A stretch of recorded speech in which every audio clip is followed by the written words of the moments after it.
for our book club conversation. Tonight is going to be a wonderful night. And what makes it wonderful? Because you are joining us. I want to give you just a few minutes to come on in, invite those that you know who are a part of your social media circle to join us for tonight's conversation. I have some special co-hosts that will be joining me, and I'm going to introduce them in just a few moments.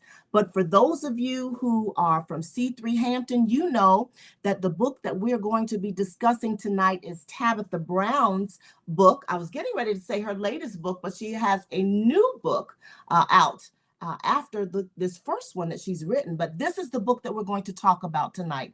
Feeding the Soul by Tabitha Bonita Brown. I know her middle name because she shared it with us in her book. This is a wonderful resource. I even love the caption that's on the book as well. Finding our way to joy, love, and freedom. And if you haven't found your way to those things tonight, I'm praying that God is going to open your eyes, enlighten you in new and fresh ways as he allows us to have a conversation together with our co-hosts and with you, our virtual viewing audience. So again, welcome. I am Dr. Natalie Francisco, the co-oversight pastor at Calvary Community Church. We call it C3 Hampton in the beautiful city of Hampton, Virginia. And we're again are going to be discussing Tabitha Brown's book, Feeding the Soul. Well, for tonight's discussion, I want to kind of set the ground rules, if you will, set the atmosphere for how we will engage in our conversation tonight. I see that some have joined us. Two in particular, my daughters, Nicole Bailey and Dr. Leslie Francisco McClendon, senior pastor of C3 Hampton. Be in prayer because our youngest daughter, Lauren Francisco, is on her way now to South Africa. She is in flight. We've heard from her. It's a very long flight, but be in agreement with us that God will bless her journey there, her time there, as well as her return. So again, take the time now. Share on your phones the broadcast for tonight so that others can join us. This is how we're going to engage tonight. I call it the art of engagement. And art is an acronym. The A stands for active, the R stands for respectful, and the T stands for thoughtful. Now, what are those things in regard to? When we talk about the art of engagement, how we're going to communicate, just in case there are new persons who are joining us, whether you are from our C3 Hampton community or from anywhere around the world, we want to engage in a way that is active, participating throughout the conversation. So it will be me joining my co-host, who you will meet in just a few minutes. But we want to continue the active conversation. So your comments, your questions are very important to us, and we want to give you voice tonight. So that's the A, the artful communication. It's going to be active. We also want to be respectful in our communication. So we don't want to share anything that is demeaning, degrading, and certainly out of character for any of us. We want to be respectful. And if you're not, we're going to have people standing by that will delete comments that do not belong. We want to be, again, respectful in the way that we engage in our conversation. And then last but not least, we want to have thoughtful deliberation. In other words, we want to give you time, even as we pose questions to you, our viewing audience, to really think about what you would like to share before you put it in the chat box. So we want you to have thoughtful deliberation, think it out, and then allow your comments to be shared with us. We've had the opportunity, my co-hosts and I, to talk previously in weeks leading up to our time tonight, and we are excited about what we're going to share together and learn. And for some of us, we may be relearning some things that we already knew, but we're discovering them from a fresh perspective. So thank you in advance for joining us. Hello again to, I see others who have joined us as well. So glad to have you as a part of this deliberation. And I see Bishop Francisco, my husband and the co-oversight bishop, oversight pastor of C3 Hampton as well. Well, the co-panelists that are going to be joining me are raring to go. The first one that I want to introduce to you, both of them are C3, a part of our C3 body and wider body. The first person is Dr. Yolanda Carroll, and she is also the co-pastor of Abundant Love Christian Center in Houston, Texas. Many of you remember the Carroll family when they were living in Virginia before they moved back to their hometown in Houston. But she is going to be joining us. Let me bring her on the screen so that you all can say hello to Pastor Carroll. Hey, everybody. Dr. Good evening, Carroll, everyone. So glad to have you here with us tonight.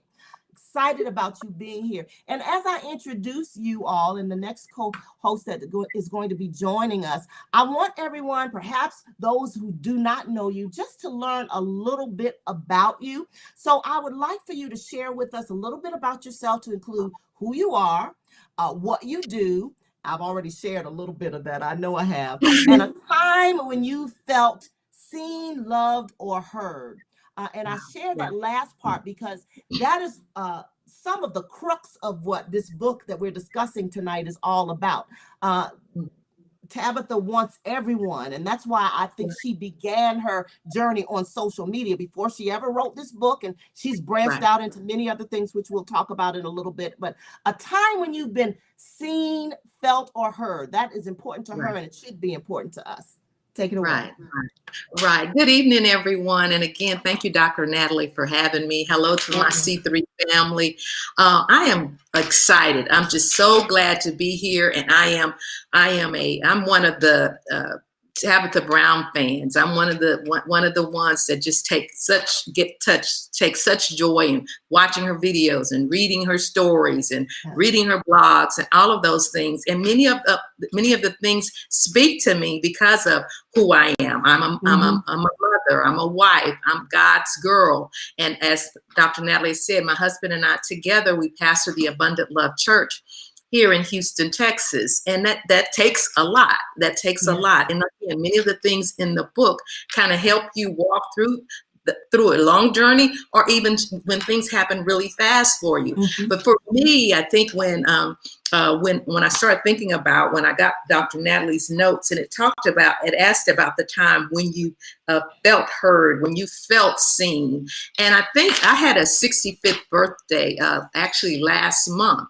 And I think I am actually in a season now where I feel seen and feel heard and feel like I'm on the right track. Because one of my many jobs is I'm a connector of women and men. And so together, my husband and I work on building strong, godly marriages. And during this pandemic, God has shown a lot of couples a lot of things, and he's shown us a lot of things to how to pour into others. And I think God has just sharpened both of our saws in a way that has empowered us, encouraged us, that I do feel like I'm on my A game right now. Of course, with help, of course, with God's continual, guiding. But I think right now I'm actually feeling like I'm on my A game right now. I love that. Y'all hear that? It is. I want you to know, capture what she said now. She just celebrated, and I was there with you, my husband and I both, her 65th birthday. And she feels like now is the season in her life where she's felt seen and heard in ways that she hadn't felt before. I want you to know, for those of you who are listening, it doesn't matter how old you are, God still has purpose and value for you to contribute to your sphere of the world, to your family, to your friends, to your ministry, whether that is in the corporate world, in the church, in the community, wherever that will be. Your season matters, and your season is now. What are you going to do with it? Thank you for sharing that. Okay, I want to bring her right back in just a little bit, but now I want to introduce to you another co-host who is joining us as well, and she is C3 Hampton member, Dr. Joyce McDowell, and I want to bring her on the screen as well so that you can say hello to her. Hello, Dr. Joyce. Hello. Thank you so much for inviting me to join the panel this evening with you and with Dr. Yolanda. Yes, She looks great for 65. She really does. Just I want to say tell that. you, I Um, love it. I love it. I am a wife and a mother, and my newest and favorite job, I'm a grandma now. So I have 4 grandchildren, and I am just loving it and enjoying it during this season of my life. Um, Yes. I have always felt comfortable seeing her love in the school setting around Mm-hmm. younger people, connecting with them, conversations with them. Uh, I've gotten more hugs, love. I've gotten letters, everything. And I'm not quite in that setting right now, Yeah. but I still make sure that I connect with young people, younger than me at least, young Yes. people to help them get on the road to where they would like to be in life. Excellent, excellent. Thank you for sharing with us, and thank you for joining us, Dr. Joyce. I have to tell you all that Dr. Joyce has contributed, as all of us have and will, to this discussion tonight. But when I tell you, and Dr. Yolanda will agree with me, that she has taken copious notes and shared them with us, which made us all rejoice. And so thank you in advance for all that you have done and will contribute to this conversation, along with Dr. Carol as well. We're looking forward to having a great time together tonight. So again, if you haven't shared this broadcast, please take the time to share it now. I see all of you here. Yes, in the chat. I see you. Okay, very good. I'm making sure that I'm scrolling so that I don't miss any comments. But as we get ready to talk about the book in detail, I want us to really look at how the book was broken up. And I think Tabitha did a phenomenal job in doing this as well, Mhm. as did Dr. Joyce, as she took notes for us. The book itself has, let's see, 5 parts to it. And so when we look at the overview of Tabitha's book, the first part 1, is called That's Your Business. And rightfully so. Yes. If any of you follow Tabitha Brown in your social media circles, particularly on Instagram or Facebook, can you let me know? Let us know in the comments. If you do, then you are already aware of her warm Southern Mhm. hospitality that she shows and shares, her voice. I can just tell you this little secret. When I was reading the book, and I know some of you have the audio book, but I just prefer the hard. This is something about Me too. turning pages for me and Yeah. being able to underline and highlight things and write things in the margin. And so I just love the sound of the book itself, the turning of the pages. And so when I was actually reading this book, I could hear Tabitha's voice. And Mhm. so she has this Southern drawl in her voice that is so endearing. And I'm telling you, every sentence that I read, I heard it as if she was speaking it Yes. to me. I know one of my daughters, Nicole, told me that she had the audio book and she actually heard her reading the book. So heard her talking, but it's something to be able to hear and witness and see these sayings that she has and that are all throughout the book. And each part of the book, all 5 parts, are really categorized after one of her most famous sayings. Um, Dr. Yolanda, now you have met her personally. When I say her, I'm Yeah. talking about the Tabitha Brown Yeah. via some mutual friends of ours, Mhm. Dr. Mia Wright, who is co-pastor of Wonderful Church there in Houston, Texas as well. She had a book club featuring Right. featuring Tabitha in person. And so you had a chance to meet her, and one of our friends as well, Ivy McGregor, was moderating the panel and So asking questions. And so give us your first impressions of her when you met her. I am a real Auntie Tab fan, and it was actually not quite a year ago. And as you mentioned, Dr. Mia K. Wright had her host a book, the book itself Mhm. hosted her, and all the women, as many women in Houston, and their facility holds, it's close to 3,000 people. And so there were over 3,000 women there to come and share.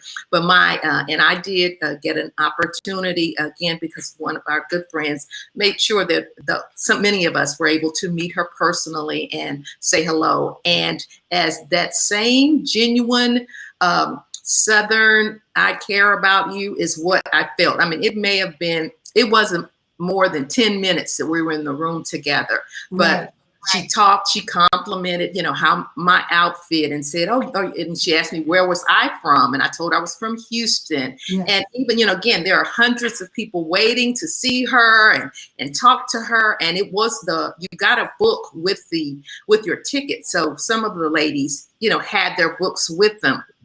And so, we talked, and then she asked me, would you like to take a photo? And I wanted to ask, I wanted a photo, of course, sure. But she asked me, do you want to take a photo? And I was like, man, but just again, what we see on the gram, what we see on Facebook, what we see on YouTube, that's what I experienced in those 10 minutes. And she didn't have a big entourage or a lot of people holding her bags or any of that. And then the things that I thought was just very, very exciting. I think she takes it very seriously to make people feel seen, heard, felt, because the event was just a 2-hour event from 5 p.m. to 7 p.m. But after the show ended, the event ended, there were women standing at the stage, trying to take pictures and passing her gifts, because she loves dimes because of her mother. That reminds her of her mother. And so they were trying to pass her gifts and things. She walked down the end of the stage. She picked those, she took the gifts, and there were people that were passing her book to try to sign. She took and signed the book. So we were there and she was there an additional 3 hours, just being nice to them, making sure they were seen. And I know it had to be exhausting, but she said, as long as there were people wanting to take photos and passing her books to sign, she stayed there the entire time. Wow. And so I just, what I take away from that is I want to be the kind of person that people think that way, want to think of. She talks about, when she says that's your business, that's defining yourself and being okay with that. But one of the other things that she says, and it talks about, she talks about, let's see, don't go messing up anybody else's. And I know I'm getting ahead of it, but she talks about walking in kindness, even though the world doesn't. And so I took away from that short experience. Again, it wasn't a long time. We didn't have a meal over, but that short time we had together, I felt the things that she says to us is true. And that's how she walks it out. Excellent. So again, she is who you see on the ground. That's what I get from your perspective, your first impression of her as well. And that's what I love about her. What I can see from afar is that she is authentic in her presentation. She doesn't feel like she needs to change herself, unless, of course, because she's an actress, she's acting in a role. But she had to come to herself, kind of like the prodigal son moment in the Bible, where he had to come to himself after going through some things. And for those of you who've read the book, you know that her journey before she got to the place where she felt comfortable to be her authentic self was that she tried to fit in to places, whether it was in her corporate jobs that she had, the places where she would go at church or whatever the case may be. And many didn't like her authenticity when she would show up in her natural hairstyle or with her Southern drawl. And she was told by others that she needed to change that. And so it took, I believe, her own personal come to Jesus moment, if you will, to know that who God created her to be was enough. You all agree? Who God created us to be is enough. We don't have to put on airs. We don't have to try to receive the validation or approval of others. And I think this book is a good reminder of that who God created us to be is enough. That when he gave us our skin color, our hair color, our eye color, our figure, if you will. And yes, that changes throughout the seasons of our life, but we don't have to try to be like anyone else for the sake of being a people pleaser. And I know we're getting into a whole lot of stuff because this book, I'm telling you, had so many juicy moments. Come on, people. If you're agreeing with us in our virtual audience, I want to ask you a question as we're going to be talking and discussing the book. The first question that I want you to think about as we're going to continue to converse is this: what is your favorite chapter in Tabitha's book and why? What is your favorite chapter in Tabitha's book and why? I talked about how the book is really broken up into 5 different sections. And before she gets into her chapters, there's a first our beginning section, which is like her introduction in the book, called Hello There. I could hear her saying it now in her way that only she can. But in that section, if you have the hard copy book or you have the audio version or a book that you downloaded on one of your smart devices, you can go to page 4, because I want to read this little section to us. And this is really why Tabitha wrote this book. She says, "This book is my gift to you. It is a gift of love and light so that you will not just survive what you're going through, but thrive in the midst of it. I want you to experience true joy as you read these stories from my life. Because, honey, who doesn't need joy? Right. Who doesn't need hope? Hope is the ultimate driver of our faith. It's the very thing that helps so many of us get through our day. Faith allows us to believe that things will get better. It pushes us to keep going even when everything else says give up." It's so true. And I tell you, I can read so much in just this particular introduction alone. But she, again, is giving all of us an entrance into her life and the reason or rationale for why she has given this book, written it really as a gift to every person who would hear and read it. So, Dr. Yolanda has already told us a little bit about That's Your Business. That's the first part of the book, which entails chapters 1 through 6, and it talks about defining yourself and being okay with that. We kind of talked about it just to hit a little bit on the fact that it's okay to realize who we are, what the gifts are, the natural talents, abilities, and skills that God has given us, and to be confident in our skin, in the skin that we're in. So I want any of you to jump in now and kind of talk about what is your favorite part in that first part of the book. What's your favorite chapter, or just a theme that we've talked about or have in our notes? Who'd like to go first? I would. Thank you, Dr. Joyce. Yes, ma'am. Yes, I really enjoyed the section on fixing it. I think it's you have to fix it first. Right. And she right away says that we are doing the wrong thing to our bodies, and we're praying to God to help and heal. And she said, I guess we're waiting for divine intervention, and it won't happen that way.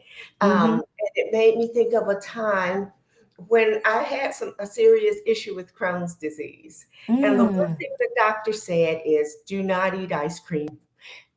So we had Bible study one night, and my brother took us all for ice cream after church. Yeah. And he said, I'm buying yours. It's only, I ate it. That night I thought I was going to die, literally. Oh my goodness. Wow. And my mother showed up at 6 a.m. and said, something told me to come here. I said, thank you, Lord. But it taught me a lesson. If you want healing for your body, if you want something from God, you have to do your part. And she did that faith without works is dead. You really have to do your part and do it willingly. It's not hard for me to say, I don't want ice cream now. Right. It may be hard for me to say I want some other things, but surely, I learned my lesson about my health, and it really has helped me grow over the years, and to depend on God if I'm going to depend on Him to do my part as well. Sure, sure. I agree with that wholeheartedly. And again, for those of us who've read the book, we know that Tabitha shared her story about her autoimmune Yes. condition and how she really had to, again, go through a lot of things before she actually figured out the fact that changing her diet is what would allow her or enable her to regain her health. And so that was a journey in and of itself. And so I think what you hit is right on the money in terms of us as Christians, oftentimes praying to Jesus fix it. That's how Tabitha put it. Praying for God to do something, but not realizing that we are co-laborers with God.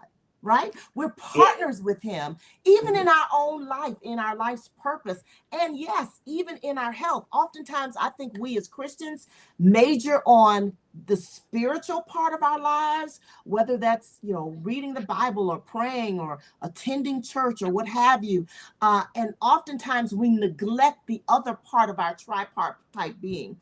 We are mind, body, and spirit. And that body is just as important as the spirit. That mind is just as important as our spirit. And then I add a fourth component. God gave me years ago what I call, or He revealed to me to call, our 4-square fitness level. And so the fourth component that I add to that is our social relationships, our network with other people. All of those parts need development, need nurturing. And so we can pray to God, and yes, He listens to and hears our prayers, but we don't need to neglect the fact that we have a part to play in our own healing, whether that is the healing of our spirit, of our soul, our mind. Our soul is our mind, our will, our intellect, our emotions, and our imagination.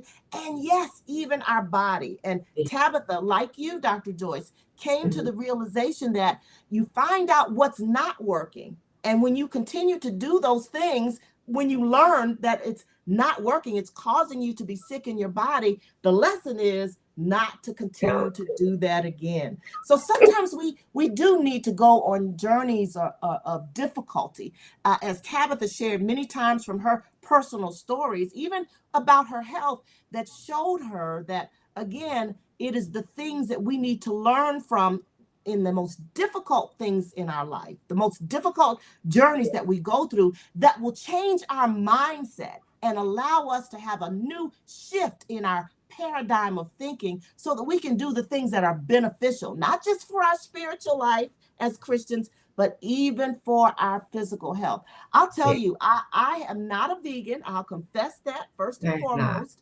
I have, though, on one time, as I was led by God to just have fruits and vegetables and no meats whatsoever or dairy for 40 days. And I will share this with you, ladies, and those of you who are joining us in the chat, that is the most active and energetic and the best I have felt in my life. Now, I'm saying that to you. I am, again, repenting before you all, because does that mean that I need to be a vegan? I'm still working on that because of the fact that I'm just telling you, many times I'm aching for bacon. I love, I do.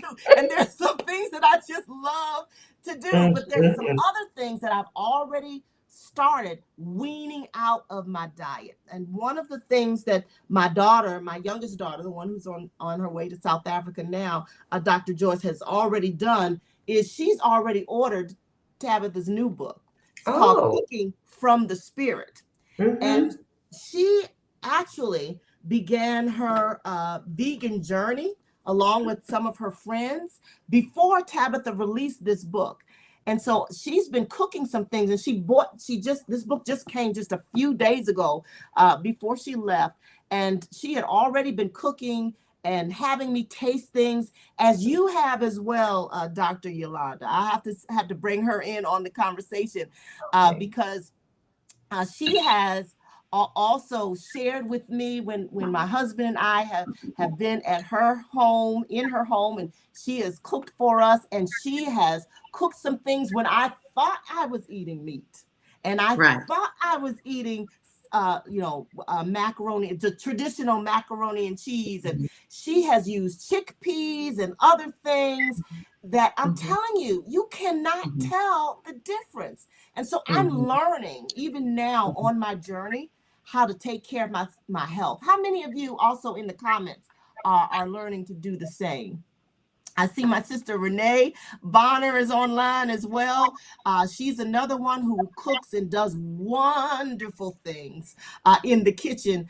And she has, Renee, if you can share your story in the comments as well. She's done some phenomenal things, not only with her own cooking, but with even before we knew about Tabitha's book, with putting things in her daily diet that has caused her to shed a lot of weight. And she has, I think, in this new season of her life, and she's in her 60s as well, looking phenomenal, feeling phenomenally well, and just enjoying a new journey of life. Share some of your things, your comments in the section here in our chat. Renee as well. And many of you, I'm asking you to do the same. I see my daughter Nicole, she started her pescatarian journey 2 weeks ago. So all of us are working on it. And it is not an overnight thing for many of us. It will take some getting used to as we listen to the Spirit. I love that. Even you saw as I was holding up this new cookbook, and it's even mentioned in her book how she does a lot of things from the Spirit. One of her sayings is like so, like that. If you've ever heard her say that, she has a lot of videos. One of her claims to fame has been her sharing her videos on Instagram and her recipes, her cooking, her life stories, her testimonies. And that is really how the world over has gotten to know her. And many of the stories that she shares in her book, she first shared in her videos. And so, again, that like so that she states often is because we need to learn how to move, not just by our habitual practices alone, not just from a script, so to speak, but we need to learn how to move in the Spirit. Isn't that what the Bible tells us to do, ladies? To learn how to walk in the Spirit and not after the flesh. We need to learn how to do that in our personal lives, in our health journeys, in all of that. Well, let's continue to talk about part one of the book. Is there anything else that jumped out to you, ladies, before we move to part two? There's a lot of themes that we could talk about from part one. That's your business. Anybody?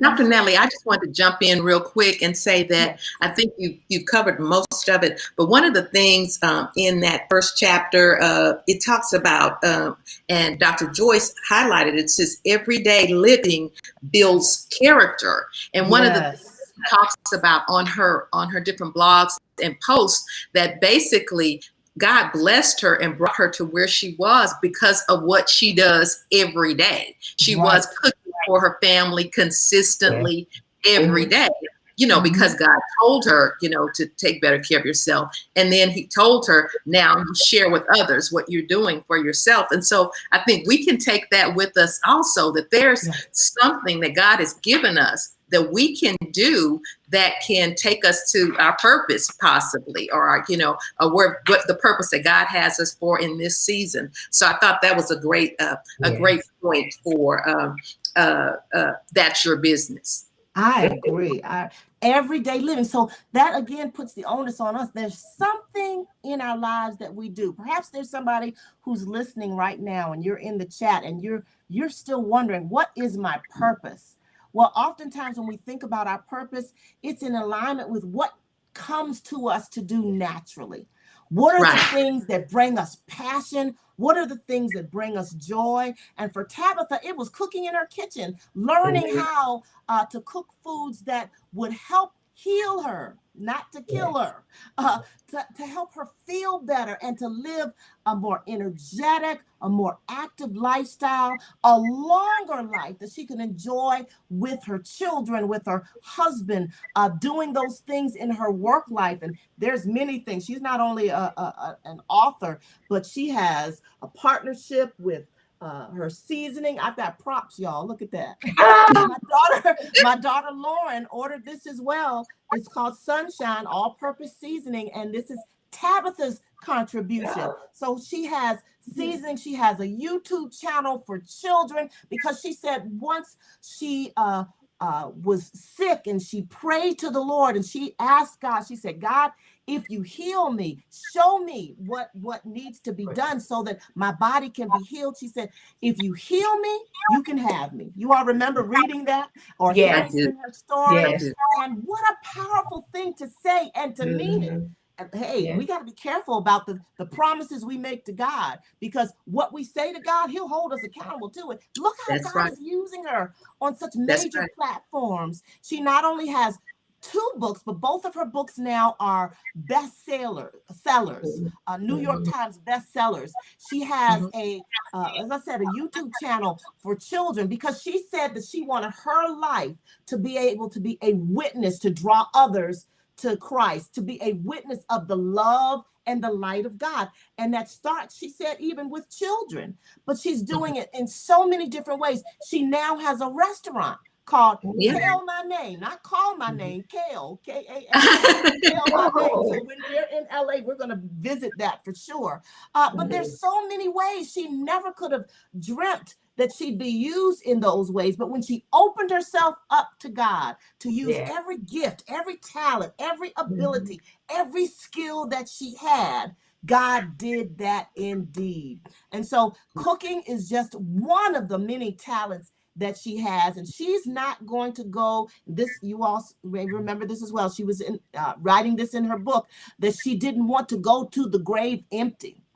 Right. And I know where she got that from. Miles Monroe. We had a chance to meet him, and we were so sorry to hear of his and his wife's death because they were mentors for my husband and I as well. We learned so much from them. And one of the things that he would talk about many times in his workshops and in his conversations and in many of his books was purpose.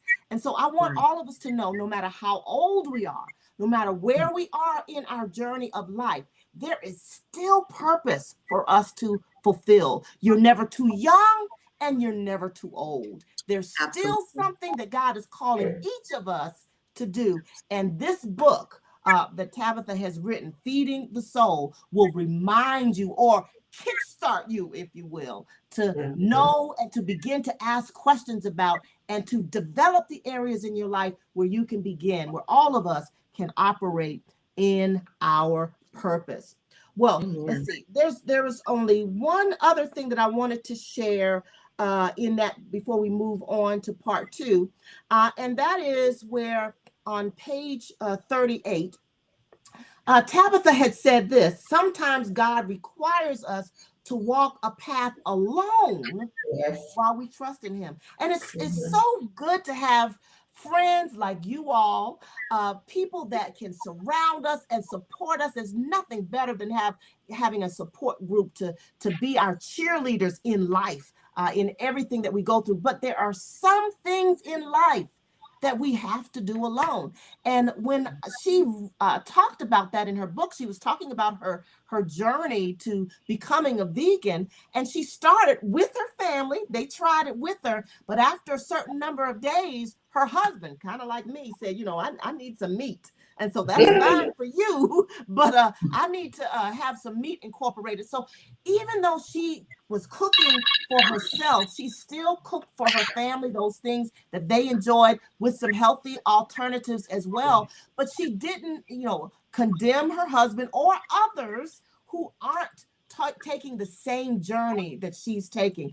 And so that is a lesson for all of us as well, that there are some things that God only will give to us.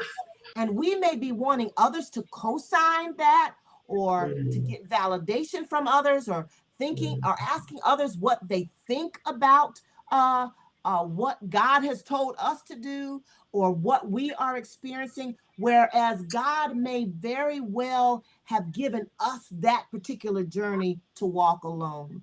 Any of Right. you have anything that you may want to add to that conversation? No, it's great. Okay. Yeah, Yes. yeah. So I know I've had some moments where there's just some things that I had to do there that when it comes to my exercising, my husband can vouch for this because he's online. We try to exercise together, doesn't always work. And so Right. we have to do those things that are beneficial for our own growth, whether it's in our spiritual life, our mental, emotional life, our physical life, or our social relationships, that only we can make choices about that. So I just wanted to underscore that part. Let's move to part 2. And part 2 is Pastor Natalie. oh, yes. May I Yes. say hi to my son and daughter-in-law? They just joined in there in Atlanta. Yes, So Chris please. I'm sorry. And she sent, let me say this. She sent me a private note and I'm just going on. I see it now. Okay. So yes, please feel Yes, free. I just want to say hi to them, and I am happy that they joined us tonight, Chris and Nikki in Atlanta. Welcome, Chris and Nikki. We're so glad. And again, all of you who are Yes. online with us, thank you for joining us.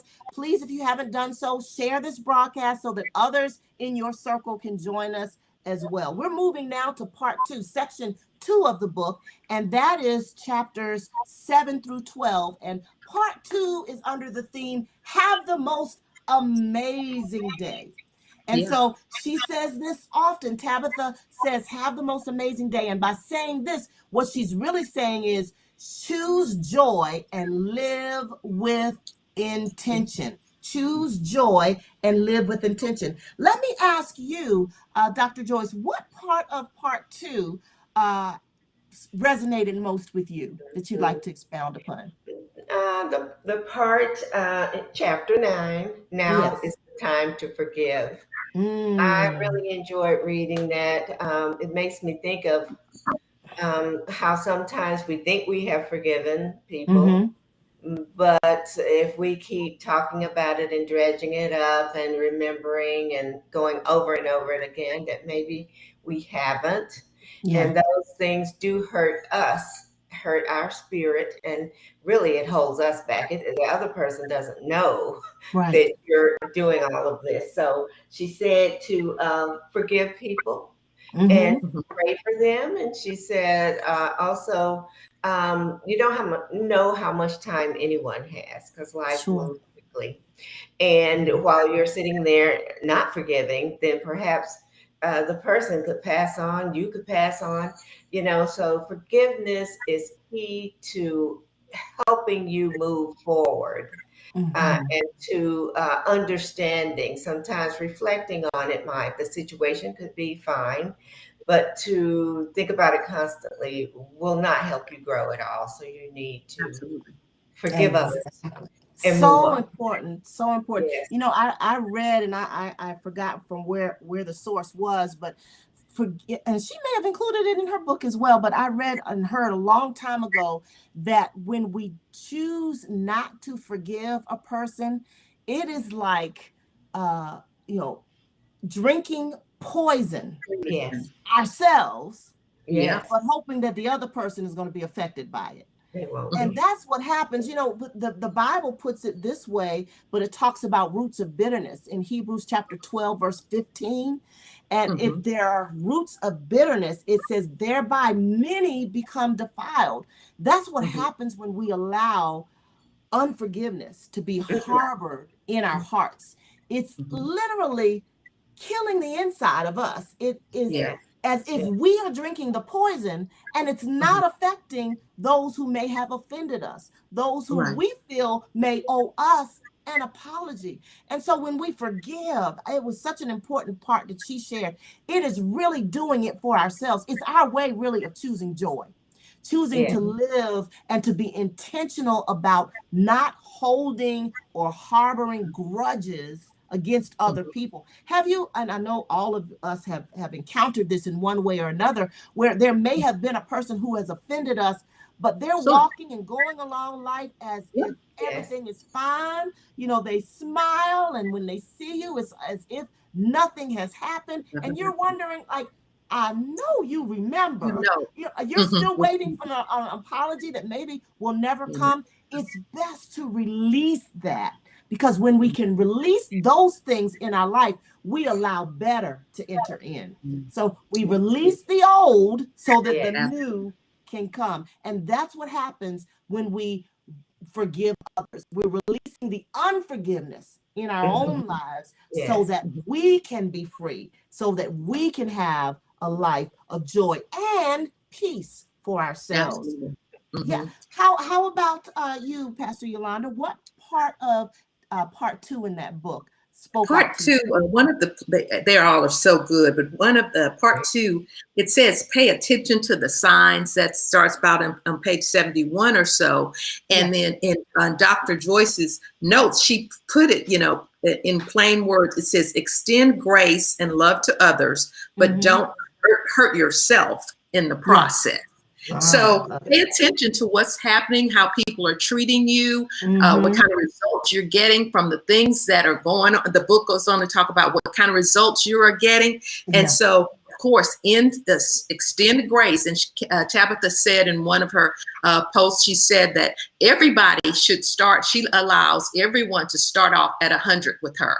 I don't make any assumptions about you or anything until you decrease those numbers. You take away from that 100%.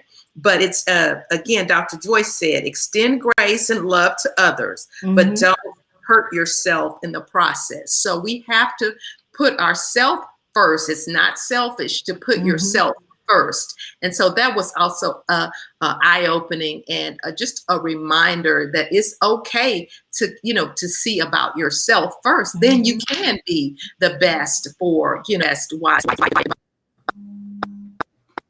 and those things.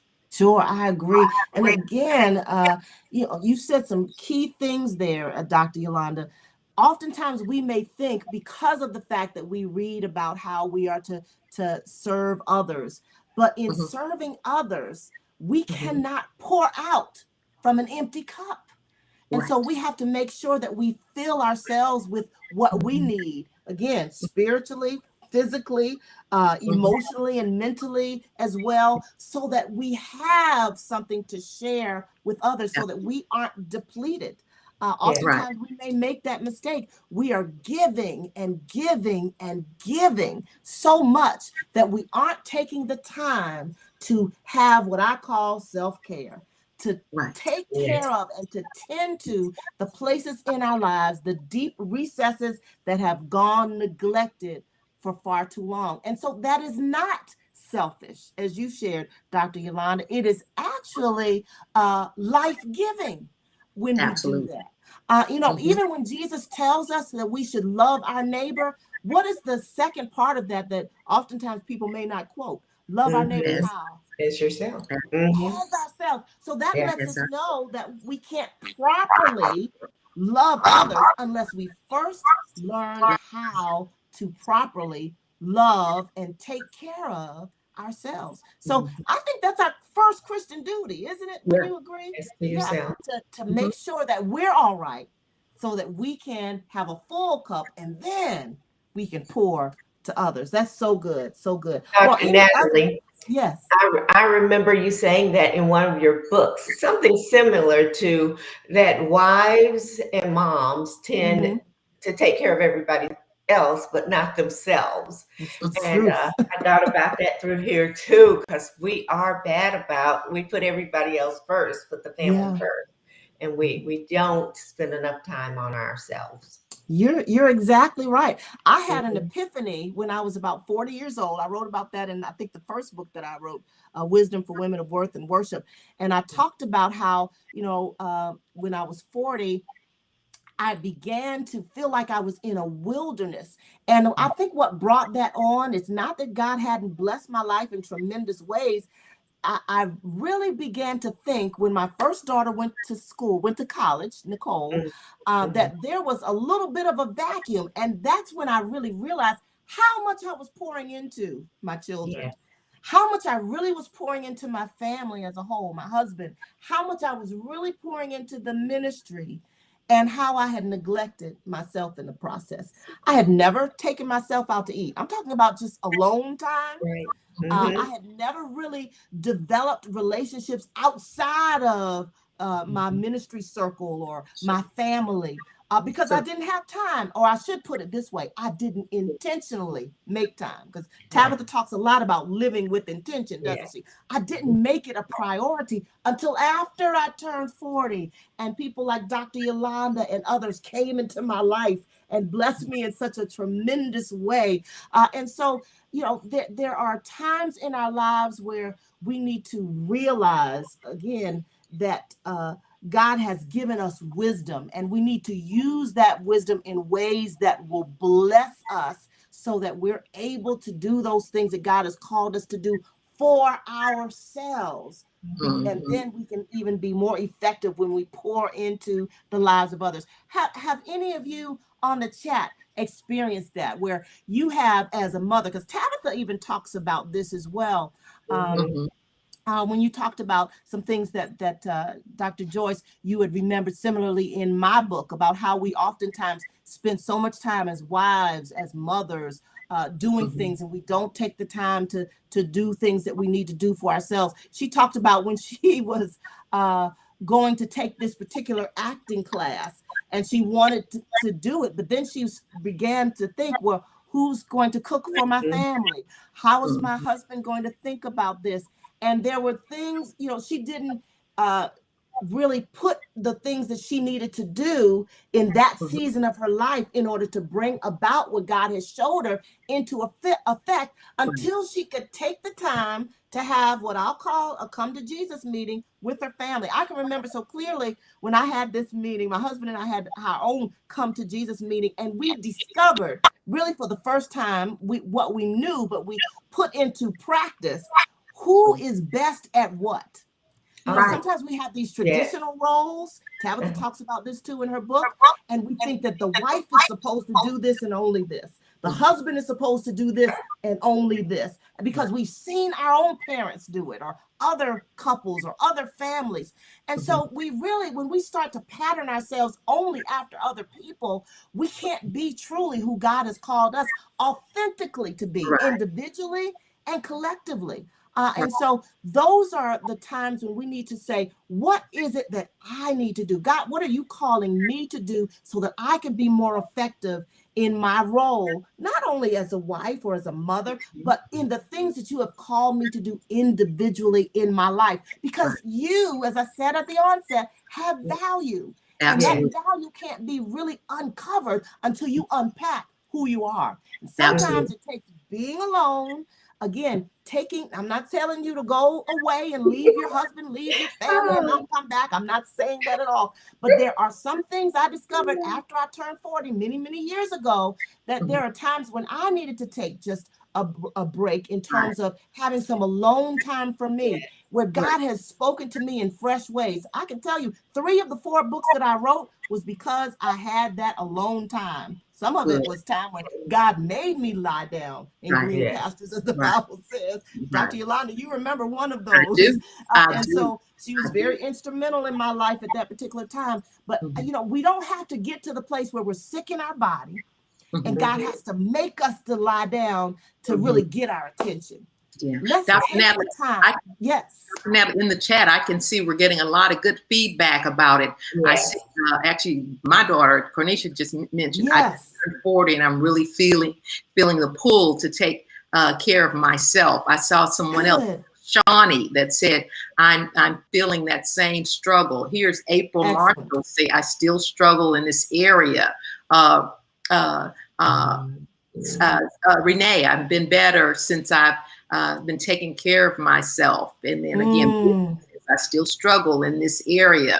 And Connie Young says, I am in my 60s and have started to embrace my self-care. So this particular part is speaking to many of the women, many of us that have to go ahead and, you know, do the work and put ourselves first. And I then love it. we can be a great mother. Then we can be a great wife. And Yeah. as you can tell, I mean, Tabitha, preparing, finally going ahead. I think she said either her mother or somebody said, your son will be all right. If he eats grilled cheese two days in a row, it'll be okay. Because most of the things that we are worried about won't matter next Thursday. Right. We have to be okay with going ahead and putting ourselves first. Here, Shani says again, she says, I sit in my car after work. So I guess she says, I take whatever quiet That's time. her alone time. Yes. Whatever Oh quiet my time goodness, I can love get. it. Thank you for letting me know that again. These comments are right in line with our conversation, that so many of you are feeling the need to value who you are. I call it appreciating the very first asset that God has given us. The most precious asset other than his son, Jesus Christ, and the Holy Spirit is me. And so we are an appreciating asset. You've heard of depreciating assets, depreciating and appreciating assets. We are to appreciate ourselves, for in so doing, we show other people how to appreciate and value us as well. So we got to take that time, ladies. And for those of you in the chat who are still learning this, it is an ongoing process. Yes. Life happens to us all. It gets busy. We're coming on the other end of what was a pandemic and now is an endemic. And again, we're coming out of that, and life is still happening. There's still ways that we have to adjust accordingly. But don't forget in the process to take most precious time. Be intentional about caring for your own spiritual, mental, and emotional and physical health, as well as your partnerships, your relationships with your family, with your husband, if you're married, with your children, with your grandchildren, your great-grandchildren, with those that God allows to be in your sphere of influence, because all of us are meant to be seasoning salt, like Tabitha, salt and light to places and a world of darkness. And how do we do that? Only when we're full, only when we have something to give. So don't neglect that time. Well, let me give our along those lines a question to our viewing audience as well. How do you strive to move forward with intention to grow? How do you strive to move forward with intention to grow, either mentally, emotionally, spiritually, physically, or socially in your life? So since we're in this vein and in this conversation, why don't you share your stories in the comments so you can be a blessing to those who are reading and listening along with us? How do you practice self-care in any of those areas, spiritually, physically, mentally or emotionally, and socially in your lives? You can choose any of those or all of those areas. And we want to have it so that we're continuing to comment in this section, and we can even come back to, that's the wonderful thing about these social platforms. We can come back at any time and listen to this again and pull up the chat and read these comments and continue our conversations with one another.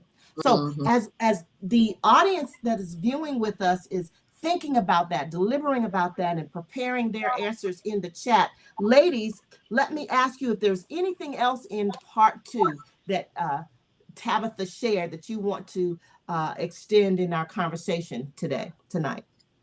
Well, I think Pastor Natalie on, let's see. Oh no, I think you already covered that. When you talked about just do right by yourself, do right by your own self. So you really touched on that. And then there was a quote you said on page 99 by Felicia Rashad. Did you want to? Yes. Go ahead. You can read it and I'll comment on it as you read. It says, there's always something to suggest that you'll never be who you want it to be. Your choice is to take it or keep moving. So there's always something to suggest you'll never be who you want it to be. Your choice is to take it or keep on moving. So So we have to. yeah, I just thought that was a powerful quote, because there's going to always be naysayers in our lives. There will always be, you don't have to even look for them. They'll appear out of nowhere. They're going to always be there. And so don't you all agree? You've experienced that, I'm Yes. sure. There's going to always be people who tell you the opposite of what you want to hear. Or I'll say this, the opposite of what you need to hear, because we want to surround ourselves with people who won't just tell us what we want to hear, but what we need to hear. But even with the vision that God may give you, with the purpose that God has for your life, there's going to be someone who will try to tell you can't do it. Right. Tabitha shared many stories of that in her own life, where people thought that she couldn't do this and couldn't do that, and that she tried to even do something else and work in other areas, and she was not fulfilled. And so perhaps as you, maybe in the comments, you may be feeling that you are not in the place where you need to be. Perhaps you're in employment, in a place of employment that is not bringing fulfillment to you. You feel that you have more to offer. You have the choice. And that's really what Felicia was saying there. We have a choice. Either we can stay where we are, or we can do something about where we are. We can be proactive, or we can be reactive. Right. And I want us to choose to be proactive. Right. Persons who are reactive oftentimes operate solely based on their emotions. And I believe God has given us our emotions as a gift, but sometimes we can misuse or abuse the emotions, and we act out of character. Sure. And we move too soon, or either we don't move when God is telling us to move, because we let our feelings get in the way. Our emotions lead us astray, often if we let them. So we have to make a choice, first of all, to align our will with God's will. Yes. And so that Yes. we're listening to him. Again, as Tabitha says often, we need to learn how to move in the Spirit. We need to learn how to listen to the Holy Spirit of God. Oftentimes, if we're reading his word and we don't find a promise that we can stand on, or the word that will lead us and guide us in any particular moment, that's why the Holy Spirit resides within us. And the Holy Spirit is a gift. Just as we receive salvation, for those of us who know the Lord as our personal Lord and Savior, know Jesus, we can ask for the Holy Spirit, and it's just that simple. If any person lacks even wisdom, the Bible tells us in the book of James to ask of God, and he will give it. If any person wants the Holy Spirit, same thing holds true. All we have to do is ask for it, and God will give it. And the Holy Spirit is a director in our lives, directs us into all truth. The path of truth that he has for us gives us a guidance throughout our daily life, comforts us, strengthens us, is a paraclete. I could go on and on, but we got so much to cover. So we need the Holy Spirit in our lives. I'm seeing your comments. Yeah, getting so great wonderful. comments. Vanelle mentioned having a personal coach has helped me. Yes. There are times when you have to hold yourself accountable by any means necessary. Sharma says life is about choices for sure. Indeed. Let's see, breaking habits. Bird Lee says, I'm being intentional on trying vegetarian options. Also, my exercise regimen and my move regimen is now consistent and more committed. So people are speaking about different things that they're trying or considering trying. One lady said, spending personal time with the Lord is my first thing, so that I can get a direction of which way to start my day. So we're getting some really good feedback in the comments. So y'all keep on responding to us. And as Dr. Natalie said, if we don't mention or get to your particular point, we're going to go back in and we're going to look at these one by one and respond. Yes, indeed. So I want to commend those of you who are sharing with us ways in which you are being intentional about caring for yourself. We can't neglect that at every age and stage of our lives. And I'll say this, particularly those of us who are, whether we're biological mothers or mothers as mentors to others. The way we show up in the world is so important because others will be looking to us and oftentimes will not try to be exactly like us, but they can learn from our lives. So when we care for ourselves, what we're actually doing is we're teaching our daughters and those and our sons and those that we mentor to do the same, so that we're speaking life into the next generation. So important to do that. Wouldn't you agree, Dr. Joyce? Yes, I do. Very much so. Being an educator, I Yeah. certainly do. And raising my children, everything. They're watching us, and we need to be a good role model for them and to be an example of Christ. So true. So true. So true. Any other things before we move on to part 3? We're moving well. I think we're doing good with time. So part 2 is chock full of things in those chapters. Again, part 2 consists of chapters 7 through 12 in learning how to choose joy and living with intention. So we're getting some really good comments as we discuss this section. Reminders to all of us of what we need to make as habitual habits in our lives. I like how Vanell put it. Before we can incorporate a new habit in our life, we need to break those habits that aren't serving us well in whatever area of life that may be. And Tabitha spoke to that as well. And I'm trusting that for those of you who didn't read the book, this conversation is so good tonight that you're going to go out and purchase it. Because there's some things that I'm telling you, you'll learn, and stories that she shares about her own life that we just don't have the time to share. I did share, and I will say this because we're going to try to get through as much as of this discussion to cover the book as we can.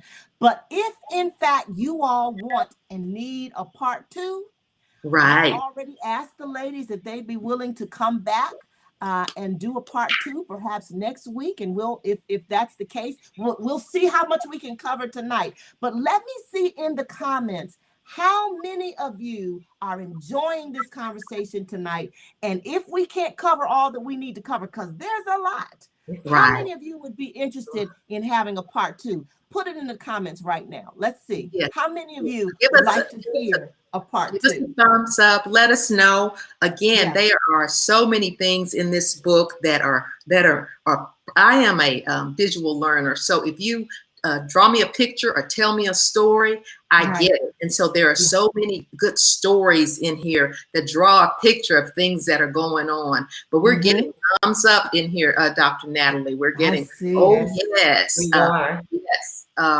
Somebody says the book is so good. Nicole is thumbs up. So we're getting, LOL. Excellent. We are. I'm loving it. I'm loving it. Very good. Well, we are open to that. And ladies and gentlemen, we don't want to discriminate. So if there are any men who can join us or who would desire to join us or that you'd like to invite to the conversation, do it now. Again, we're continuing to be online and we're live, so you can still share this broadcast on your pages and invite your friends, invite your family, let them know so that if we have a part 2, they'll know exactly where to come to and how to join the C3 Hampton community so that they can get an alert to their phone or to their social media when we come back on live again. So part 1 was that's your business, and all of us are encouraged by Tabitha to handle our business, handle those things over which we have control. That's my definition of that. Because oftentimes, I don't know about you ladies, but sometimes, because of my personality, I've tried to do some things about some things in the past, and I've learned from this, over which I had no control. And so I have learned that I am only responsible for my own decisions and my own choices. I need somebody to type that in the chat right now. I am only responsible for my own decisions and my own actions. That's going to set somebody free. I feel it right now. Because again, oftentimes we're worrying about or trying to do something about something that is not supposed to be in our wheelhouse. That's a word for somebody.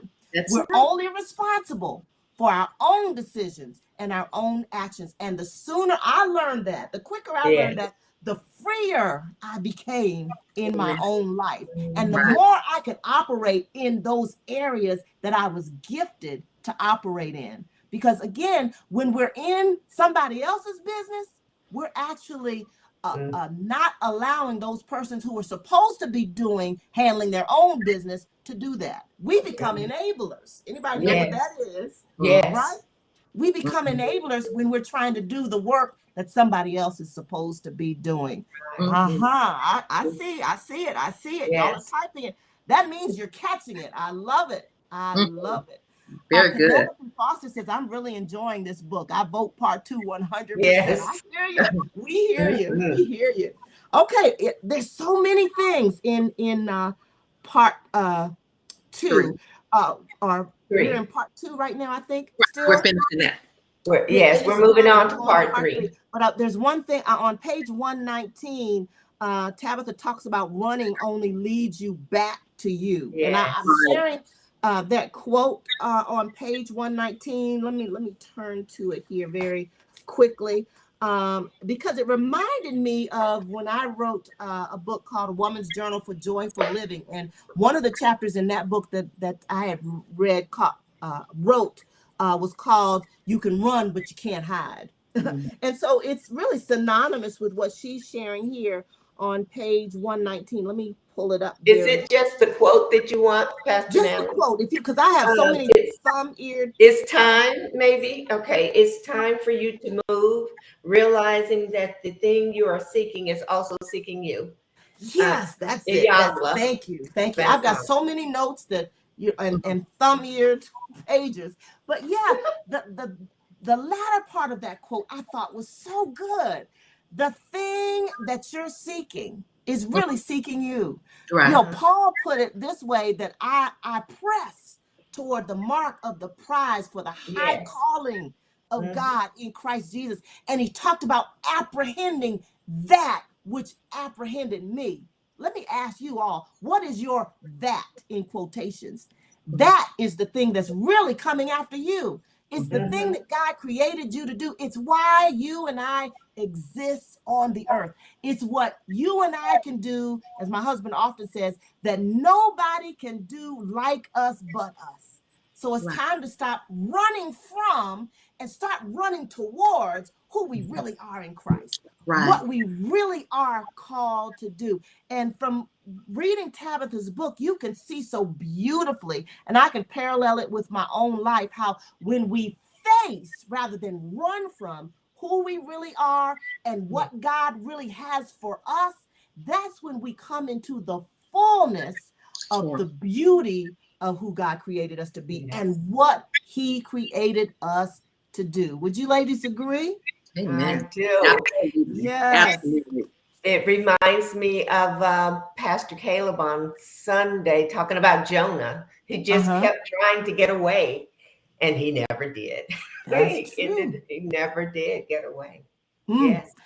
Yeah, that is true. So Pastor Chris had preached the message, and when Pastor Caleb came after Pastor Chris preached, he just reminded us of when he had preached a similar message about the ships that we're on, you know, the relationships that we're in. And it was as if Jonah was on the wrong ship, because he was running away. Yes, it was Pastor Chris. And so because he was running away, he kept going down. As Pastor Chris was reading those scriptures in Jonah, he went down into the ship, and then he ended up going down into the sea and down into a whale, the belly of a whale. And it wasn't until he came with that realization, as we said before, Tabitha reminded us, there's some journeys in life that we have to walk alone.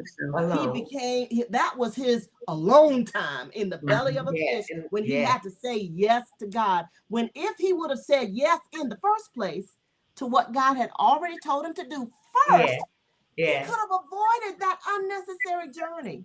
And so I think that was synonymous with what Tabitha was sharing. There's some unnecessary journeys that we take in life because we're running away from who we really are authentically, and we're running away from what God has really called us to do because we're trying to please people. And when we try to please everybody else in the audience rather than our audience of one, who is God, we Right. end up going down. We end Right. up Yes. going down a slippery slope. And we don't want to be like Jonah in the Mhm. belly of a whale, in the belly of a large fish. But we want to be in the places where God has called us to be. So let's run toward what God has Yes. for us. Don't let fear take its steam out of you. And I feel the Lord saying that, because oftentimes we don't run towards what we really want to do, the dream, the vision that we have for our life, because fear is paralyzing us. It's crippling us. We're afraid of what people may say. We're afraid of what people may think. We're afraid of what may happen. What if I fail? What if it doesn't work? I will tell you this. I've learned this not just from Tabitha's book, but from the experiences in my own life. And ladies, you can chime in. Anything good that has ever happened in my life, anything, any vision, any dream that has come to pass involved major risk. And if I did not jump, if I did not leap, if I did not do it while I was afraid, I would not have benefited on the other side and had seen and experienced the fruit of saying yes and doing the thing that God had called me to do, even Wow. while I was afraid. What Wow. about you? Wow. Yes. Awesome. Just awesome. I'm still just enjoying the chats. Looks like Shawnee said, I just had a light bulb moment. You know, this is powerful teaching. And again, I think you said it best, Pastor Nat. She also is putting in that false fear means false evidence appearing real. Yeah, and so yeah. a lot of times, you know, we're thinking what we're thinking is actually not true. So I think we're getting such good feedback. Renee is saying, "Do it afraid, Yes. so do it anyway." So I just thank God for this whole chapter was you know, and just very life altering if we'll allow it to make if we'll allow ourselves to course correct in areas where we need to. So true. And I'm so glad that you all can resonate with the things that are resonating with me as well. You don't have to allow fear to put you in the back seat of your own, of driving the car towards your destiny, so to speak. Right. Let God, again, be your passenger. Let God sit in the front seat. You know, I'm just going to say, eject fear, eject the enemy out of your vehicle altogether. He doesn't have to ride with you, you know? Right. You can let you and God be co-laborers in this thing. And it doesn't mean that fear doesn't exist. What I've learned, again, in many moments of public speaking, in doing things that I've never done before, on platforms where I've never been before, businesses that my husband and I have been privy to establish and to do, things in ministry, things in the corporate world. It's been doing those things that we learn to do along the way as we do our research, as we prepare. Preparation always meets with opportunity. And then God adds the increase. Yes. And so I've seen that again in the stories that Tabitha shares, as well as in my own life. Now I promise we're going to move to part 3. Let's go on to part 3. Let's see.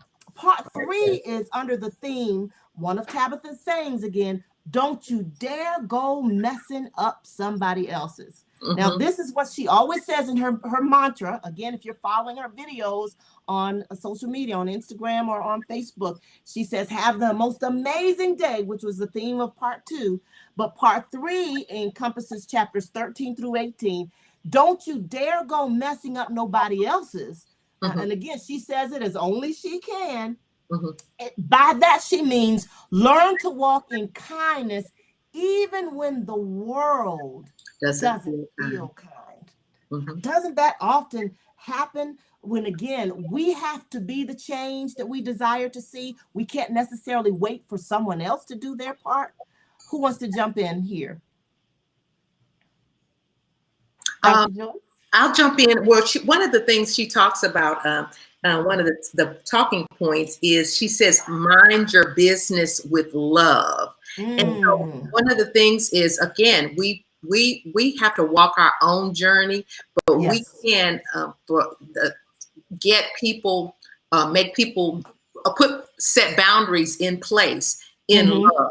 Because Right. again, when you say, when she says reasons why she does things, she says, like you said, she says, have yourself a good day. But Right. even if you can't, don't you dare go messing up anyone else's. So even Right.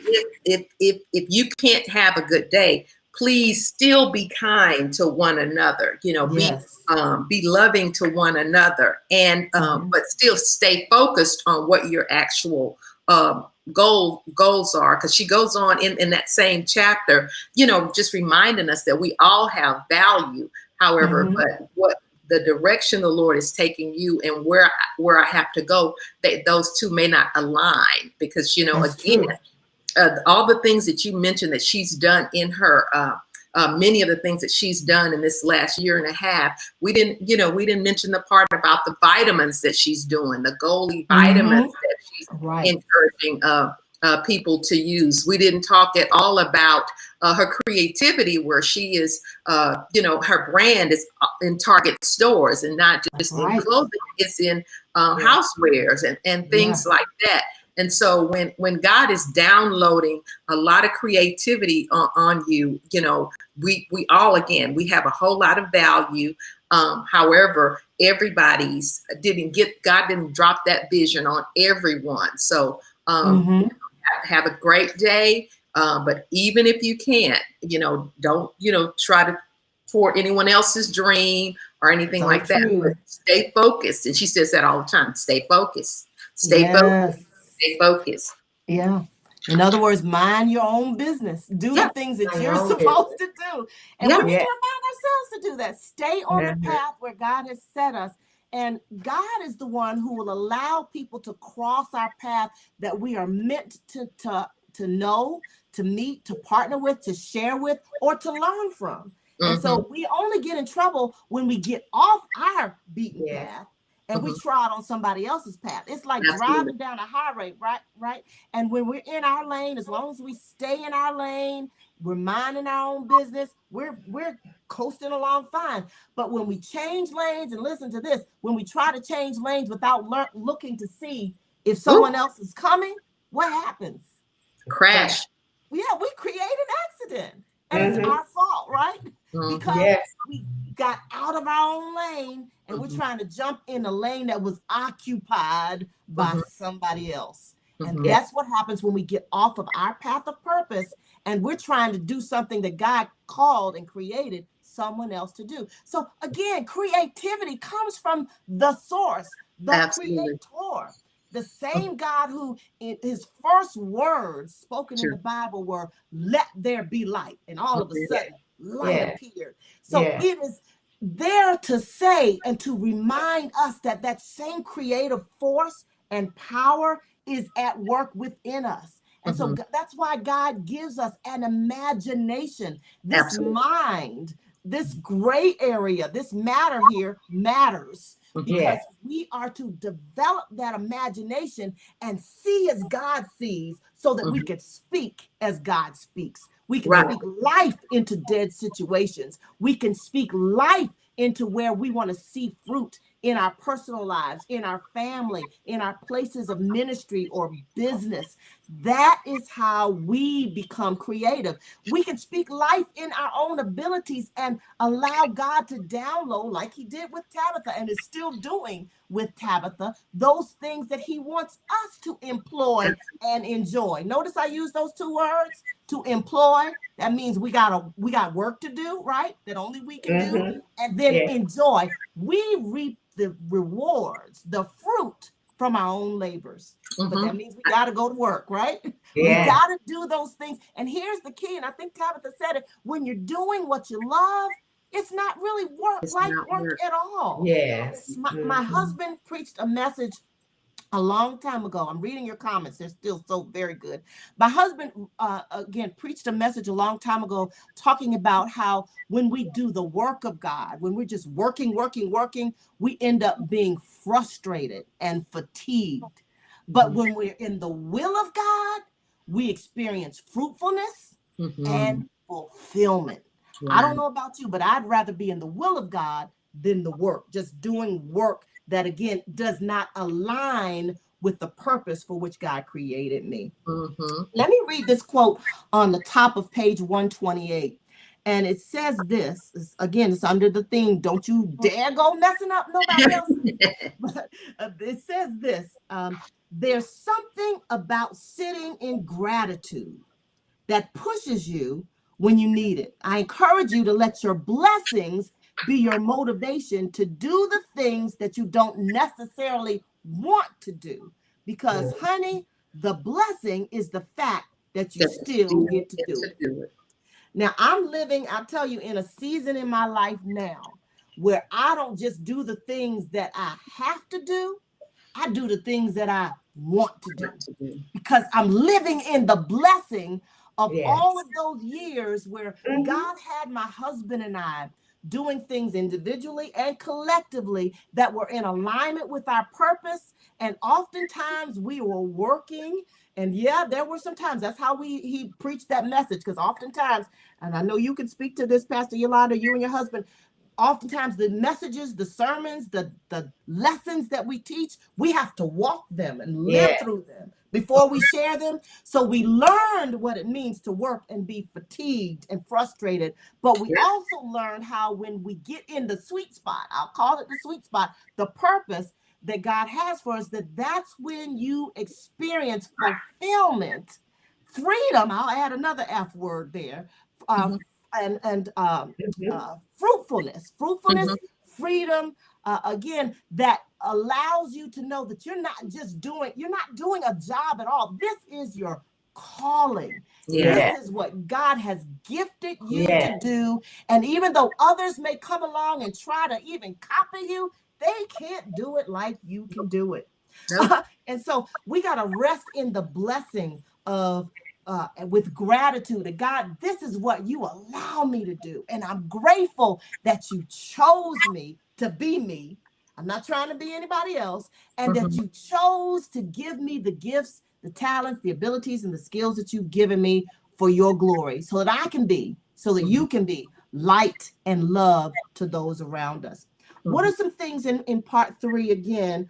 Because we are coming to a close, and it looks like if it's been a wish, a request, maybe for some of you a prayer is going to be answered, because we're going to have to come back. Absolutely. I see no other way around it, ladies. There's no way around it. It's a lot to share, and it's good stuff. Would you agree? Very good stuff. Yes. In the comments there, I know that we are going to make ourselves available. We'll get together and we'll get a date in mind, and we will let all of you know. So you want to make sure that if you haven't done so already, you have joined the C3 Hampton community on Facebook, or either subscribed on YouTube. Again, you can subscribe to the C3 Hampton channel on YouTube by just liking, and that way you become subscribed, and you will be alerted every time there is something in particular for this particular part 2 of our discussion to come on the air. You can do the same thing for C3 Hampton. Make sure that you like our C3 Hampton Facebook page. Follow us on not only Facebook, but also on Instagram, and you will know exactly when that date is. And I will tell you, I will go so far as, because this is not work to me, this is joy. If you will contact me personally with your email address through a messenger on Facebook, through Messenger, or either our C3 Hampton Facebook, we'll make sure that you get a personal email. You can even be added to C3 Hampton's database if you like, and you'll get all of the information, and you'll make sure that you can be in tune with everything that happens, but also for our book club in particular, and the next date that is going to be upcoming. I'm telling you, ladies, this has been a joy. This has been wonderful. It's great. Yeah, wonderful engagement with you as my co-host, Dr. Joyce, Dr. Yolanda. Thank you for the beautiful women that you are, for all that you have added to this conversation. And we want to also thank all of the rest of the co-hosts that we had joining us tonight online. You all have added so much to this conversation. I cannot wait to go back and read every specific comment. I think all of us are going to do that so we can will. continue the conversation. Yeah. But our time has come to a close. We wanted to set this time from 7 to 8:30 p.m. Eastern Standard Time. Of course, Dr. Yolanda is joining us from Central Time, so it's 7:30 where she is.